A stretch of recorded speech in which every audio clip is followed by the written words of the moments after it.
ನಮಸ್ಕಾರ ಎಲ್ಲರಿಗೂ. ನೋಡೋಣ ಚಿಕ್ಕಬಳ್ಳಾಪುರ ಹೂವಿನ ಮಾರ್ಕೆಟ್ ಇವತ್ತೇ ಏನಾಗಿದೆ ಅಂತ. ಆದಷ್ಟು ಈ ವಿಡಿಯೋ ರೈತರಿಗೆ ಶೇರ್ ಮಾಡಿ, ಫಾಲೋ ಮಾಡಿ, ಸಬ್ಸ್ಕ್ರೈಬ್ ಮಾಡ್ಕೊಳ್ಳಿ.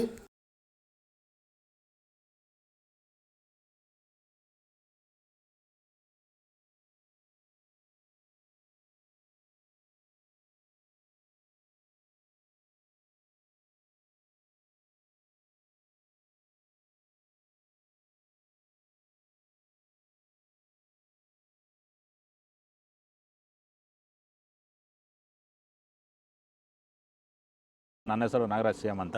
ಎಷ್ಟು ವರ್ಷದ ಗಿಡ ಇದು? ಸರ್ 2.5 ವರ್ಷ ಗಿಡ. 2 ವರ್ಷದ ಗಿಡ. ಮುಂಚೆ ವಾಟರ್ ಸಾಯಿಬಲ್ಲು ಏನೇನೋ ಬಿಡ್ತಾ ಇದ್ದೆ. ನನಗೆ ಯಾಕೋ ಅಡ್ಜಸ್ಟ್ ಆಗಲಿಲ್ಲ. ರೋಗನೂ ಜಾಸ್ತಿ ಇತ್ತು, ಟ್ರಿಪ್ಸು ಜಾಸ್ತಿ ಇತ್ತು. ತುಂಬ ತಲೆ ಕೆಡಿಸ್ಕೊಂಡೆ. ಸ್ವಲ್ಪ ಮಾರ್ಕೆಟಲ್ಲಿ ರೇಟ್ ಹೋಗ್ತಾ ಇರಲಿಲ್ಲ. ಆಮೇಲೆ ವ್ಯಾಂಟ್ವೆಲ್ ಅಂತ ತಗೊಂಬಂದು ಬಿಟ್ಟ ಮೇಲೆ ಬಡ್ಸು, ಕಲ್ಲರು, ಈ ದಪ್ಪ ಹೂವು ದಪ್ಪ ಎಲ್ಲ ಚೆನ್ನಾಗಿ ಬಂದಿದೆ. ಕೆಜಿ 70 kg 30 kg ಬಂದು ನಾವು ಸುಸ್ತಾಗಿತ್ತು. ಇವಾಗ ಪ್ಲಾಂಟ್ ಮೇಲೆ ಬಿಟ್ಟ ಮೇಲೆ ಇವಾಗ 100 kg ಗಂಟ ಹೋಗಿದೆ ಸರ್. ಏನು ತೊಂದರೆ ಏನಿಲ್ಲ. ಎಲ್ಲರೂ ಖಂಡಿತವಾಗಿ ರೈತರೆಲ್ಲ ಬಿಟ್ಬೋದು, ಏನು ತೊಂದರೆ ಇಲ್ಲ.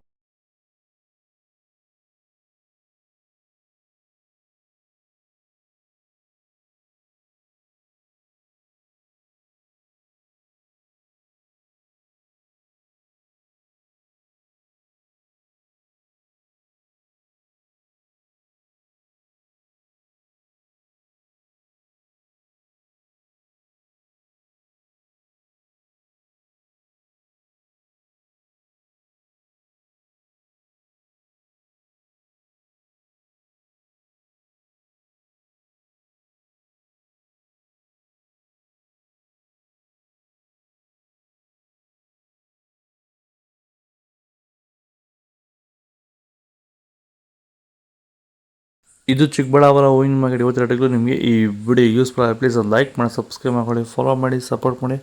ಆದಷ್ಟು ಈ ವಿಡಿಯೋ ಎಲ್ಲ ರೈತ ಬಂದವರಿಗೂ ಶೇರ್ ಮಾಡಿ. ಇಲ್ಲಿ ಕೊಟ್ಟಿರೋ ವಾಟ್ಸಪ್ ನಂಬರ್ಗೆ ಮೆಸೇಜ್ ಮಾಡಿ. ವಾಟ್ಸಪ್ ಗ್ರೂಪ್ ಲಿಂಕ್ ಬರುತ್ತೆ, ಪ್ರತಿಯೊಬ್ಬರು ಜಾಯ್ನ್ ಆಗಿ ಫಾಲೋ ಮಾಡ್ತಾಯಿದ್ದು ಸಪೋರ್ಟ್ ಮಾಡಿ. ಜೈ ಜವಾನ್, ಜೈ ಕಿಸಾನ್.